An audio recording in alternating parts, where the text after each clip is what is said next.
بسم اللہ الرحمن الرحیم۔ السلام علیکم۔ Welcome to my YouTube channel Ubqari وظیفہ۔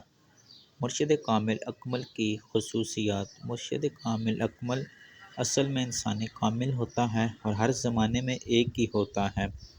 وہ ہر دور میں دین کو اس کی اصل باطنی صورت میں برقرار رکھنے کا ذمہ دار ہوتا ہے۔ وہ حضرت محمد صلی اللہ علیہ وسلم کے قدم پر ہوتا ہے اور انہی کے طریقے کے مطابق اپنے مریدوں کا تزکیہ نفس اور تصفیہ قلب کرتا ہے۔ وہ طالبوں کو ظاہری عبادت اور لمبے لمبے ورد و وظائف میں الجھانے کے بجائے باطنی اعمال اور عبادت کی طرف مائل کرتا ہے۔ اس میں ذات کے ذریعے اللہ سے اپنا روحانی تعلق مضبوط کرنے کی ترغیب دیتا ہے۔ مرشد کامل مریدوں کو زیادہ موجودات میں نہیں الجھاتا۔ حضرت شیخ سلطان بہو نے اس کی سب سے بڑی یہ نشانی بیان کی ہے کہ مرشد کامل اکمل وہ ہے جو بیعت کے پہلے ہی ان طالب کو ذکر تصور کے لیے اسم ذات عطا کر دے۔